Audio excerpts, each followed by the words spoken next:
just in terms of how you're organized, whether it might make sense for you to be slightly more Here. facing out, just so that we get a little bit more of the bass. Just slightly, yeah. I think it's good for communicating the way you're sitting, but I think you can still have enough contact, and it would be good to have even a little bit more of cello sound in the mix. But that being said, I thought you got a really, really nice blend, and I could hear you. It's just I think it'll help with creating the string sonority.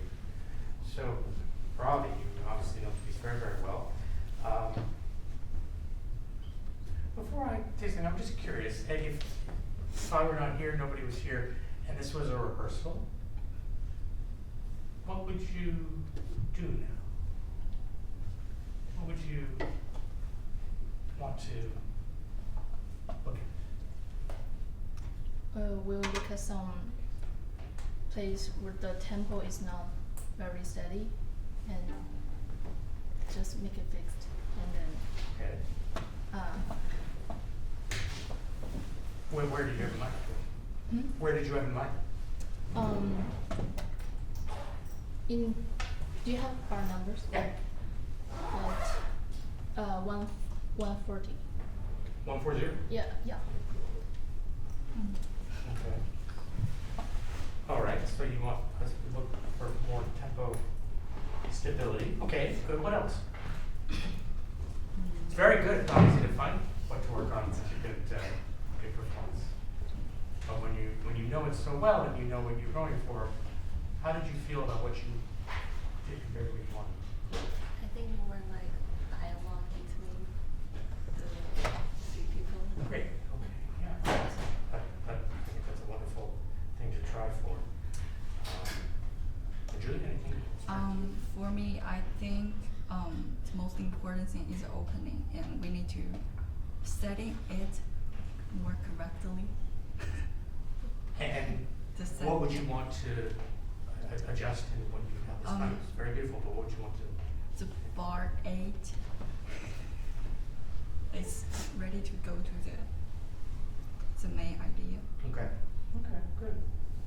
Great. Well, maybe these are all excellent things. We can look at all that, getting more dialogue, more making sure the tempos make sense where you want them, and making that opening more effective.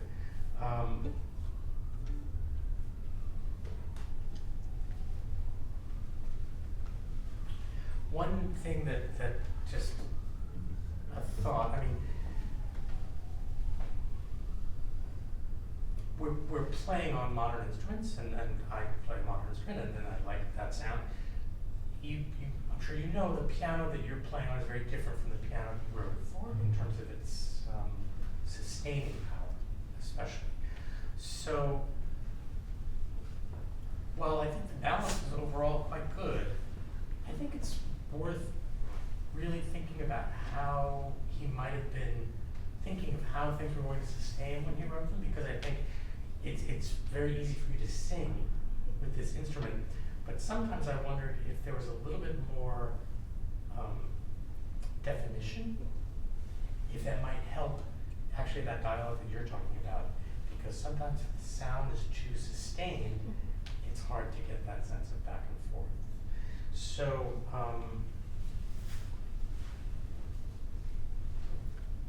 that's just one thing to maybe have in the back of your mind. We'll look at maybe one or two places where I thought you could experiment with a slightly more transparent sound. I think it's a little bit more speaking rather than singing kind of quality.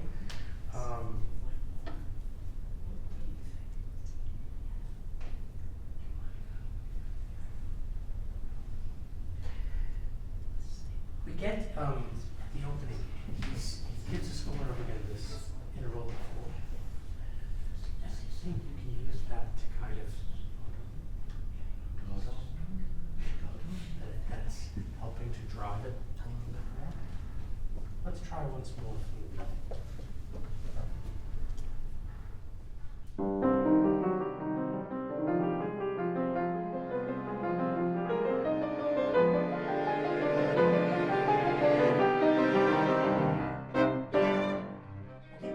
good.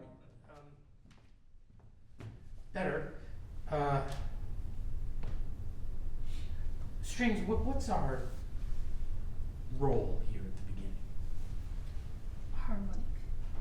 Harmonic, yeah, absolutely. You're providing the bass and then not just the bass. And How do you relate to the piano sound, do you think? it's the bass of the piano. Yeah, and so in a way, I mean, especially again, when Mendelssohn's piano really didn't have a lot of sustaining power. And so in a sense, you're helping that note, like you're giving a little bit of life to that note.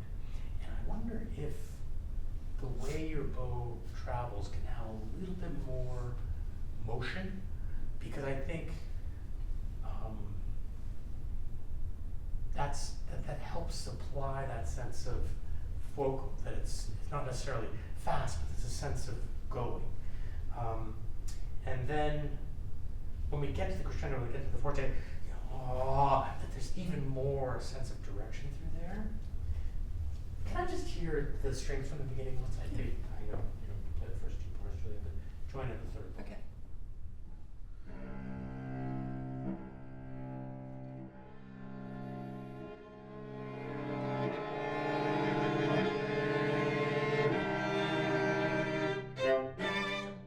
I feel like, and I'm very close, it's hard to tell what it would be like if I was a few rows back. At the moment, there's a fair amount of downward direction in the bow. What if you had a little bit more, and that you were getting crescendo more with speeding up the bow? I think with the tempo, you don't actually need to save on it much. I think you can really let the bow feel like it's swinging.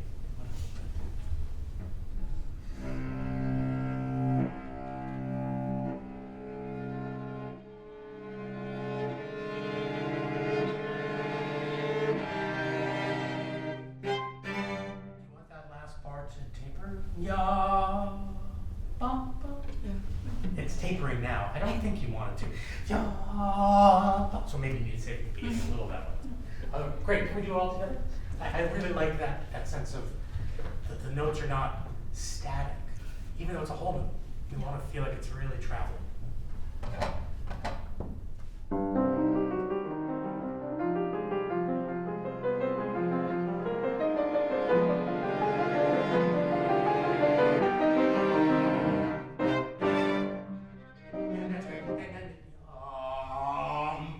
I think we do want those bump to be a result of the previous bar. Not a new thing. I don't know if that's how you're thinking about it, but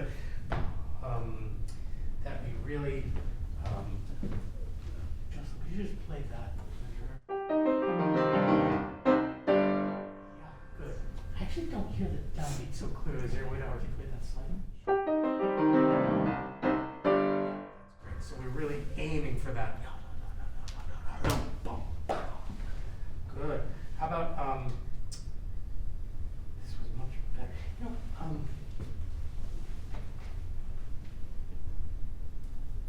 Sometimes in Beethoven you'll get slurs or like 8 bars, right? Very, very, very long slurs. And we get that in all kinds of music. And Mendelssohn was certainly capable of writing that kind of thing too. Because every bar has its own articulation, that there's a little bit of a sense of like this urging on each measure. And at the moment, you play it very, very well, but I feel like it's a little bit legato all the way through. And I don't play piano at all, so I might be giving you terrible advice, but if you could experiment with a little bit of articulation at the beginning of the slurs.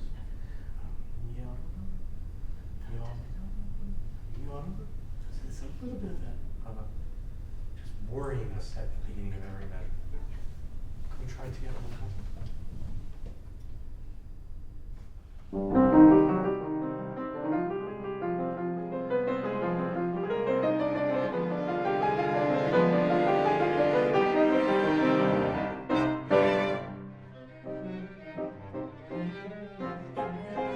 I like that personally. I think it's good.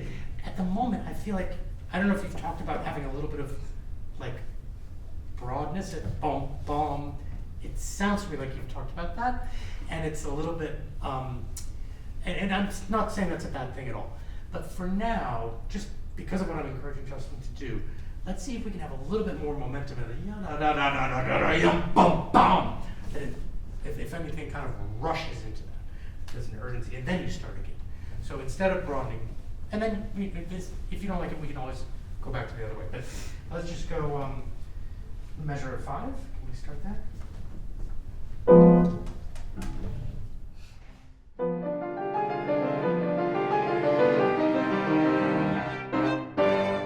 Better. That's good.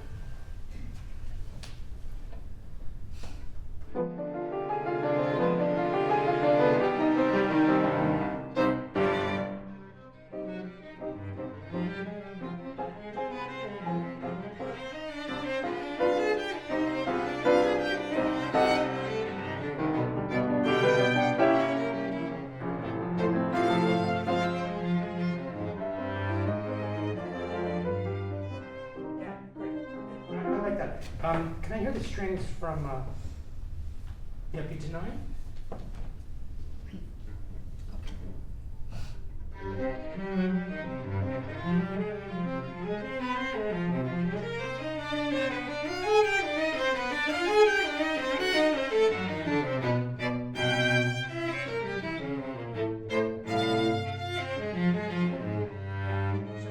I mean, unisons, octaves, they're the most difficult things to do for us as string players in a group. And so whenever we have that kind of thing,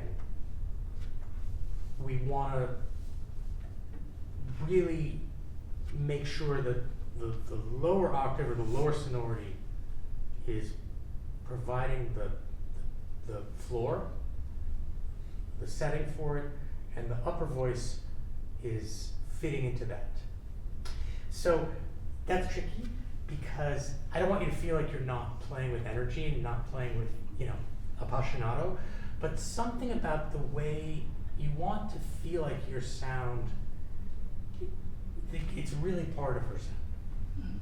And that you're not like pulling her along, on the contrary. You're really, it's like you're one unit, but somehow you have to be able to feel like that sound is providing the setting for you. That's where your sound goes. And the more you can provide that kind of sound, Yuan, that she can really play into, the easier it's going to be. Just like when you play octaves on your own, you always play much more the lower octave, right? And that's just what makes an octave work. Even if your fingers are in exactly the right place, it's not going to sound in tune if the sound doesn't blend that way. It can solve all sorts of problems if we feel like that lower voice is providing the setting, okay? So for now, maybe, he just marked pianissimo for both you and forte for both you. It's all exactly the same.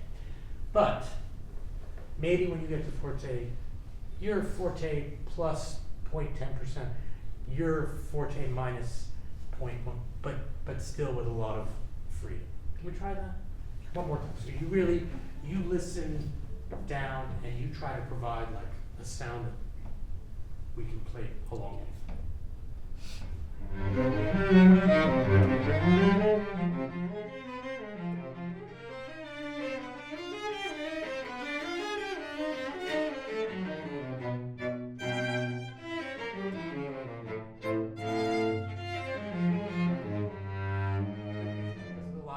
So I know you got a little confused there for what's that, but I think that's going to really help. And the more you can get used to that kind of approach, it's really going to help. That's why it's partly why it's so important to have the bass sound in the center like that. Great. Can we go? Let's go there with all together.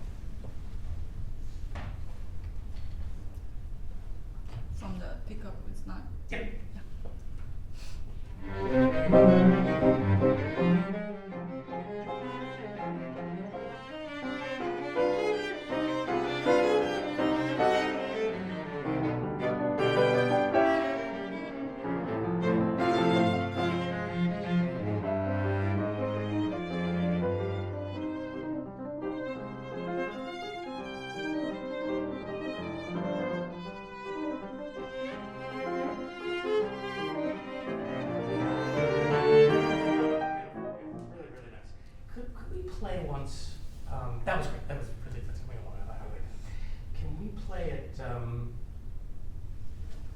22, which is letter A if you have. And for a moment, Jocelyn, could you just play your left hand? So we'll start at the downbeat of 22.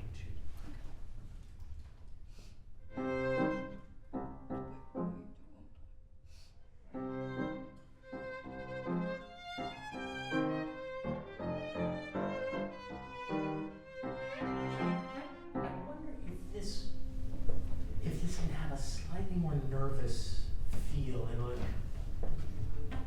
like I feel now like it's a little bit cushioned, maybe a little more breathless, those staccatos that he writes.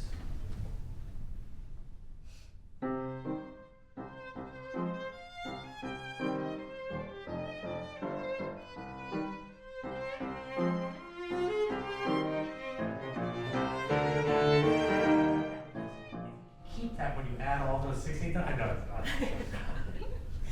So it's hard to do this, but if you can keep that same kind of like really breathless, and then so that we have that.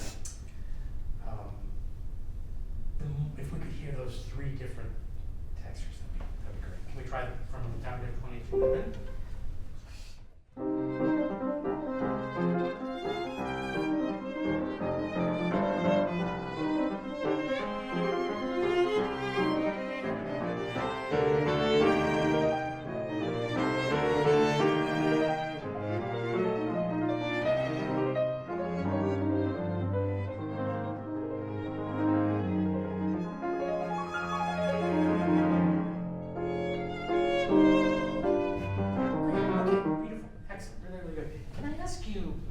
From, say, 30, 31, 32, 33, in the 30s,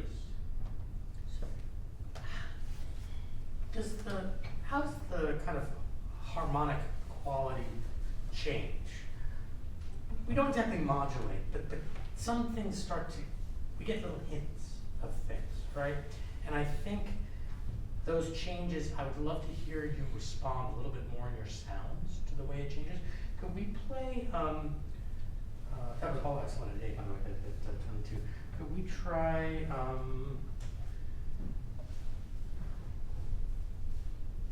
let's try the little slower ones from 27. And I want you to especially to start to listen at 30, 31, 32, see what, so maybe, bom, bom, bom, bom, bom,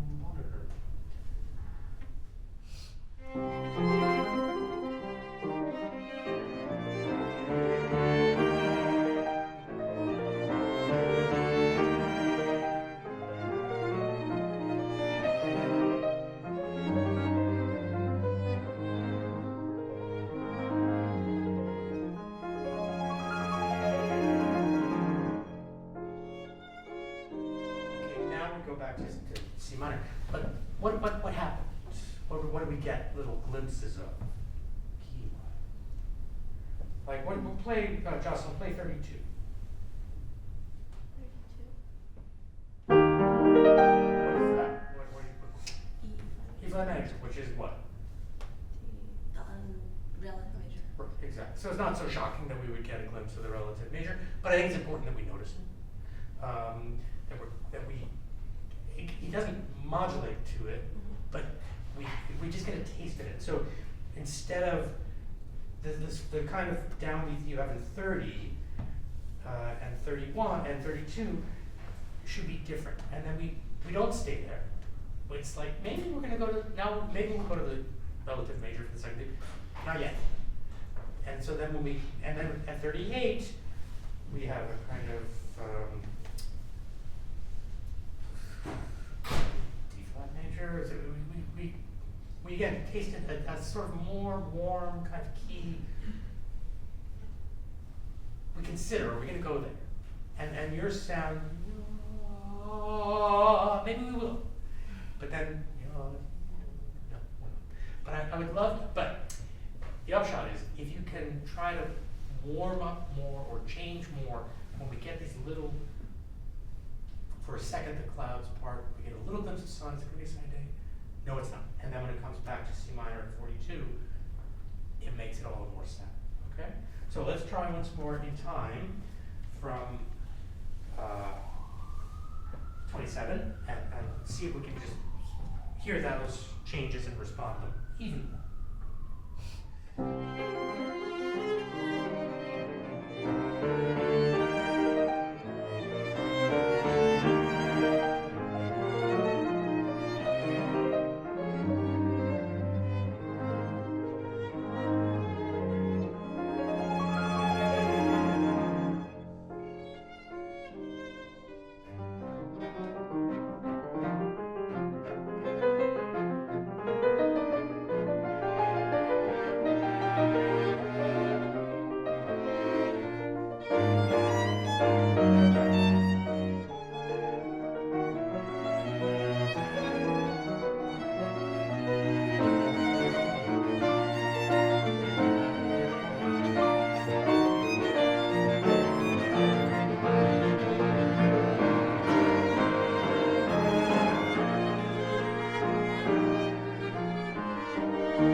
Almost in the middle of nowhere, like it sort of sneaks in there at the end of 62.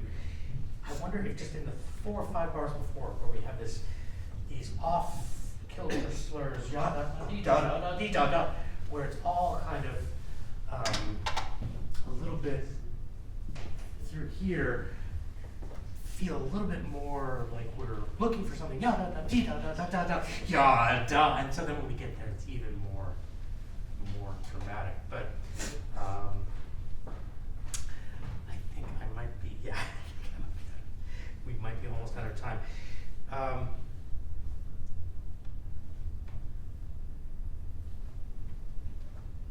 So, again, I think that you're already playing it at a really, really high level.